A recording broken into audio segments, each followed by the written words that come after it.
Is it possible that you are living with a serious disease that could ruin your face and possibly end your life? Well, that's what this book, Jaws, The Story of a Hidden Epidemic, is all about.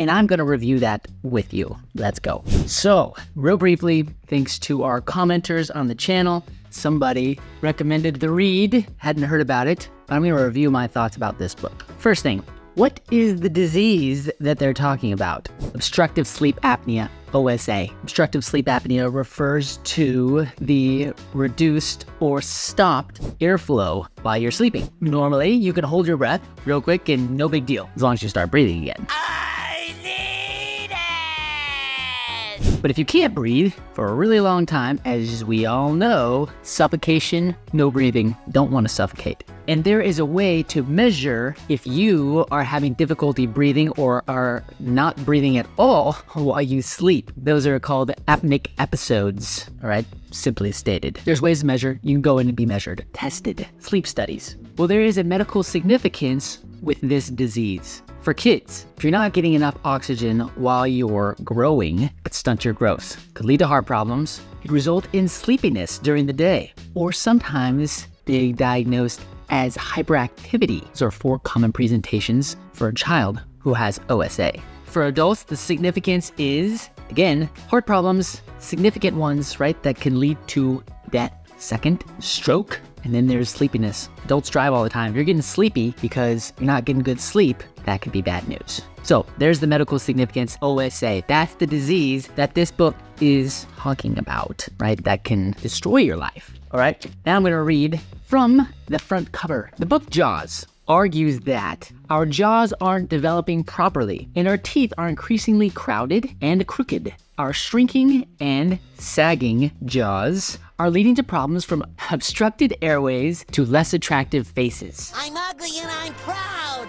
It's crucial we address the underlying causes of too small jaws, including insufficient chewing and mouth breathing. That's from the inside cover. So that's the big argument, all right? That improperly developing jaws is what is leading to this obstructive sleep apnea and less attractive faces. And then they mentioned the 2 major causes, their argument, the 2 major causes for the improperly developing jaws, that would be insufficient chewing and mouth breathing. Okay, so that's the main premise for the book. First off, my first thought, the book was a little harsh, at least towards the orthodontist. Me. For example, on page 4 or 5, referring to one of the authors, I believe Sandra, she's an orthodontist, who had been practicing for a while. What she saw practicing orthodontics, the traditional way, was that the solution to fixing smiles was usually to extract teeth and use the resulting extra space to create beautiful smiles. These were smiles that, in the process of building up a straight set of perfectly aligned pearly whites, left behind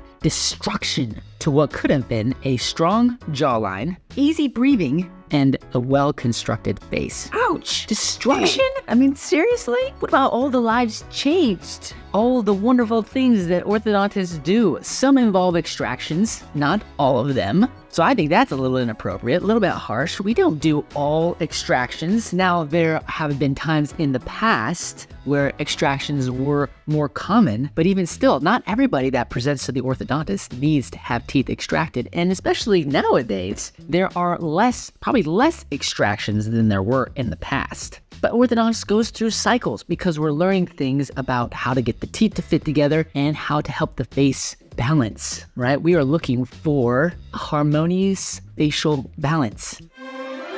Destruction, that was a little too much for me. And I think that there are lots of people that go to the orthodontist that come out afterwards and are like, this is amazing. In fact, I just had one the other day, especially for those individuals who have severe skeletal problems. Can't bite, can't chew. That doesn't happen as often, but in those cases, right, the orthodontist is a critical part of that team. It helps a lot. Okay, too much there.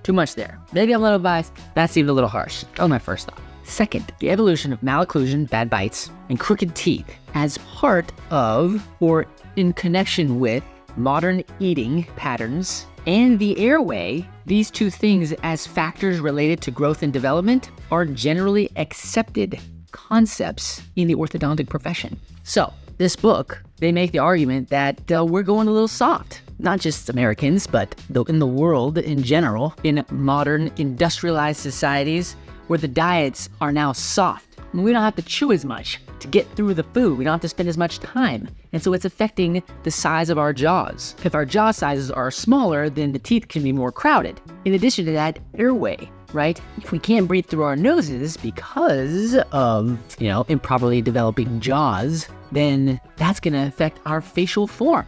These are things that orthodontists are familiar with and are not ignorant of.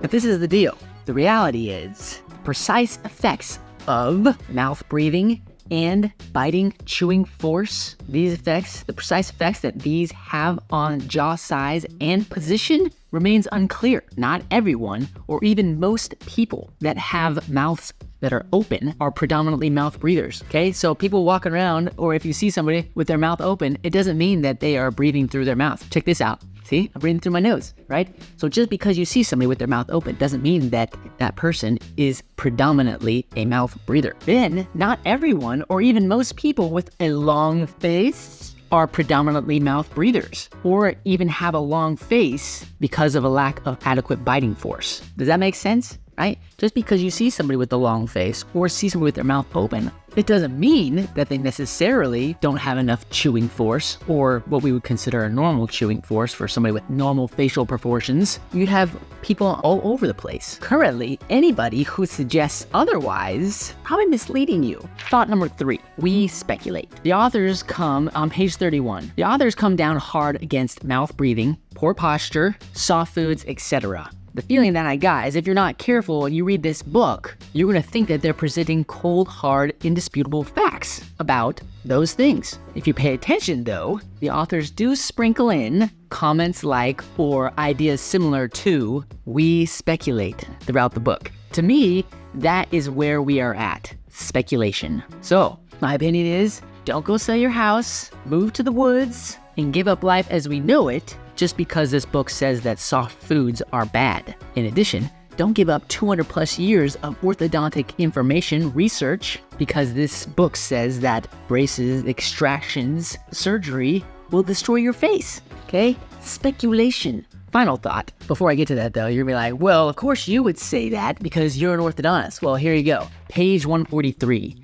Asking people, we're referring to professionals here, to change their well-established ways, especially when the change may cost them money, is generally met with great resistance. Okay, so he's talking about, orthodontists that are not getting on board with their proposed methods of treating things. We're on board with the concepts and ideas because it's all about money. We're just only interested in money. Well, I'll just share with you, actually, if I were to jump on board with the proposed methods and become a orthodontist or an orthotropist, I probably could make more money. They have a table on page 140 that shows the cost of traditional orthodontic treatment through an orthodontist and the cost of working with a orthodontist or an orthotropist. Can you guess? The average cost they suggested as of 2015, $6,000 for an orthodontist. And everybody's like, yeah. Well, to go through the orthotropist or the orthodontist, that's what they're calling themselves, $15,000, okay? It's almost 2.5 times as much money